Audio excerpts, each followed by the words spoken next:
स्वस्ति पन्थमनुचरे सूर्यचन्द्रं साविव पुनरिदरितार्णता जानिता संयतेमहि। गुरुचरणों में नमन। दरबार में विराजमान मंचस्थ एवं मेरे सामने सभी पुण्यात्माओं को मेरा नमस्कार। आज गीता जयंती के पावन पर्व पर हमारे सभी भक्तजन यहाँ गुरु दरबार में बैठकर गीता के असली उपदेश का आनंद ले रहे हैं। गीता का असली उपदेश क्या है? 18 अध्यायों में उन्होंने हर तरह का उपदेश दिया भगवान कृष्ण ने अर्जुन को। अर्जुन का विषय है कि वो दो सेनाओं के बीच में खड़ा है। हम सभी अर्जुन की तरह दो सेनाओं के बीच में खड़े हैं, पॉजिटिव और नेगेटिव। बोलो दर्शन। हम दो प्रकार के विचारों के बीच में जूझते हैं। हम सभी अर्जुन की तरह से ये तय नहीं कर पाते कि हम करें तो करें क्या। और ऐसे में हमें गुरु की जरूरत होती है। और जब गुरु कोई हमें मिल जाता है, उसकी वाणी हमारा मार्गदर्शन करती है, तो फिर हमारा जीवन आसान हो जाता है, सरल हो जाता है, जैसे अर्जुन का हो गया था। तो गुरु ब्रह्मानंद हमारे जीवन में आए। 5000 वर्ष पहले कृष्ण भगवान आए, उनके माध्यम से हमें गीता मिली। और 116 वर्ष पहले गुरु ब्रह्मानंद आए, उनके माध्यम से हमें गीता का सार मिला। ओम तत्सत। ओम तत्सत।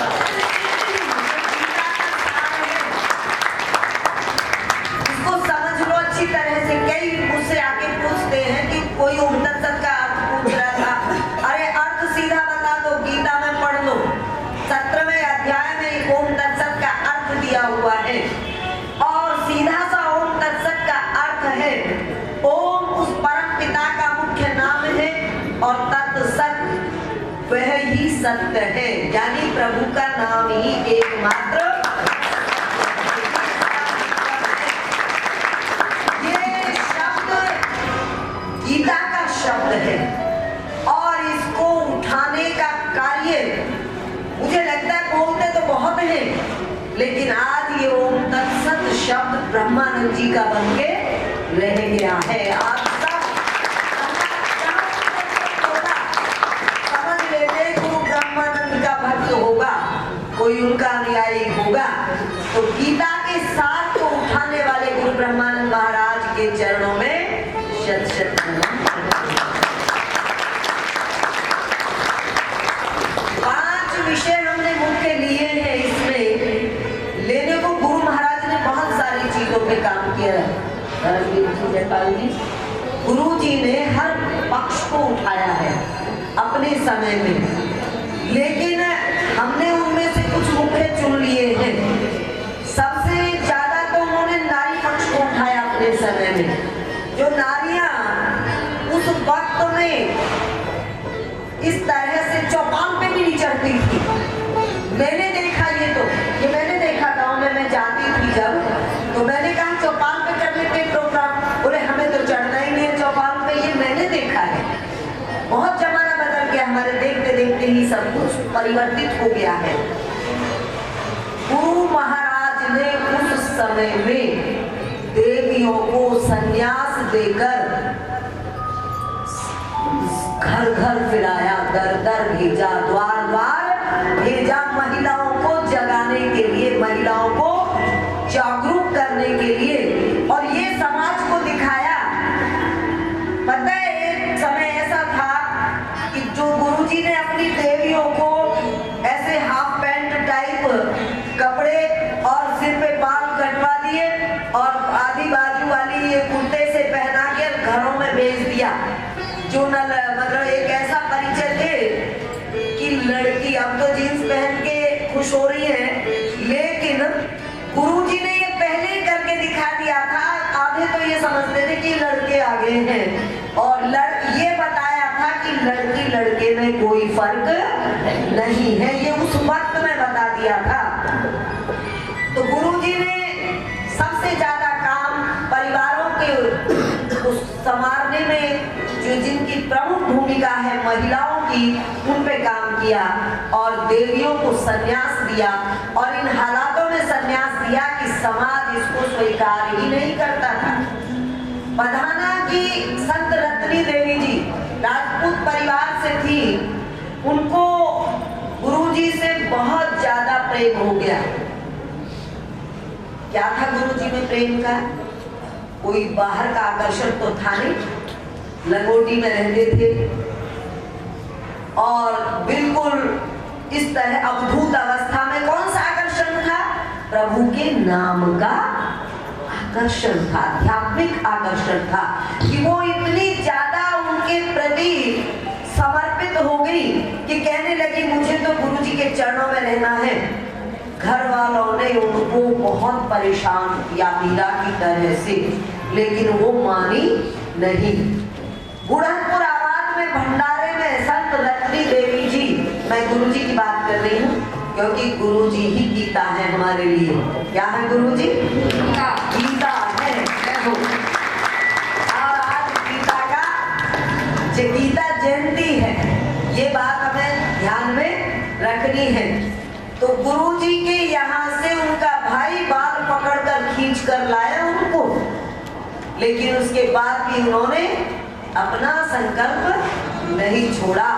और संत रत्नी देवी जी घर घरों में गई, सड़कों पे उन दिनों पैदल चलने का ज्यादा माहौल था, साधन नहीं थे, पैदल चल चल के जाती थी।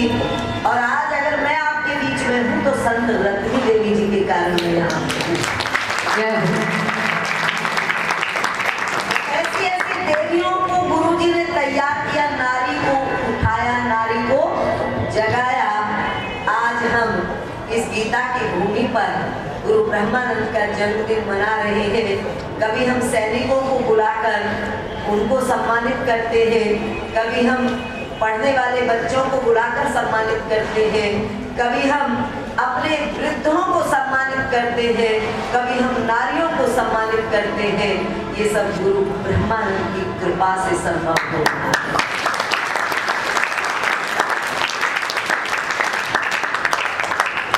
सभी को देखकर मैं बहुत अभिभूत हूँ। एक बार तो मेरी आंखों से आंसू निकल ही पड़े, रुके नहीं।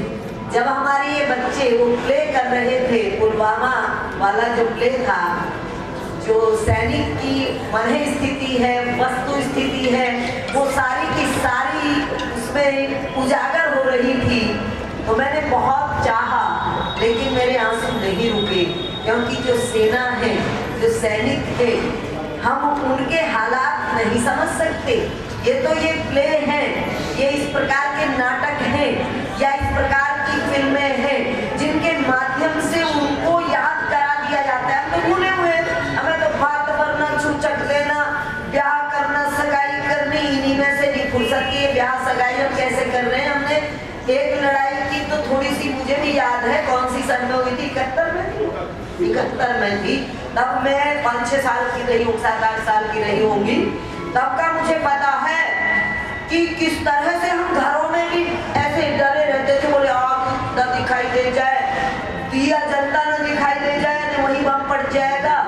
वो जब लड़ाई छिड़ती है ना, जब बाहर से अटैक होता है ना, हमारा जीना मुश्किल हो जाता है। ये बल्ब जलाने भी बंद कर देते। बिजली तो थी नहीं उस वक्त में इतनी, उस वक्त तो दिए जलते थे, वो वाले मिट्टी वाले दिए को भी मना हो गया था कि ये नहीं जलाए जाए, अंधेरे में रहना। पता चलेगा दिए जलने से कि ये गांव है, ये आबादी है, या शहर है, या कॉलोनी है, और वहीं बम डल सकता है। इतना भयभीत माहौल होता है वो जब युद्ध होता है। और हम तक युद्ध करने वाले हमेशा तैयार है, और पाकिस्तान तो हमेशा ही तैयार है। वो तो 2-3 बार मुंह खा चुका, फिर भी तैयारी करता ही रहता है हमले की। अगर हम चीन भी तैयार है, सारा दिन पाकिस्तान भी तैयार है। अगर आज आज हम अपने देश में ब्रह्मानंद जयंती मना रहे हैं, तो इन सैनिकों के बूते पे मनाते हैं सारे कार्य।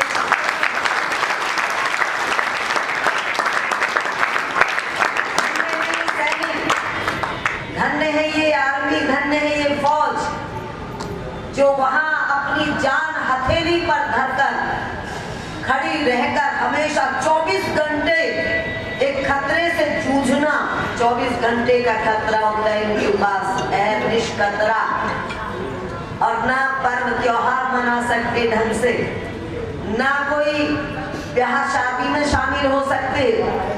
दूसरों की ब्याह शादी तो बहुत दूर की बात है। मैं ऐसी बहुत सारी लड़कियों को जानती हूँ, मेरी खुद ताऊ की लड़की की शादी थी, सब कुछ हो गया, बोले वो आएगा एक दिन पहले आएगा, फिर उसे ब्याह से एक दिन पहले आएगा, नहीं आया, ब्याह टला, एक दिन पहले टला, एक दिन पहले टला। ऐसे बहुत सारे देखे हैं। इनका जीवन केवल देश की रक्षा के लिए होता है। अपना अगर इनको कोई सुख मिल जाए तो वो एकमात्र संयोग होता है। ये नहीं पता कब इनको छुट्टी मिल जाए, तब भी इनको बुलावा आ जाता है, बीच में भी बुला लिया जाता है। हमारे लाल बहादुर शास्त्री जी ने एक उद्घोष किया था, जय जवान जय जवान जय किसान, जय जवान जय किसान। क्योंकि इन दो पर ही निर्भर है हमारा देश। देश की सुरक्षा तो है जवानों के ऊपर, और देश का पालन है किसानों के ऊपर। ये दोनों मिलकर हमें शक्ति प्रदान करते हैं, हमें मजबूती प्रदान करते हैं, हमें सुरक्षा देती हैं। इसलिए स्वामी जी ने कुछ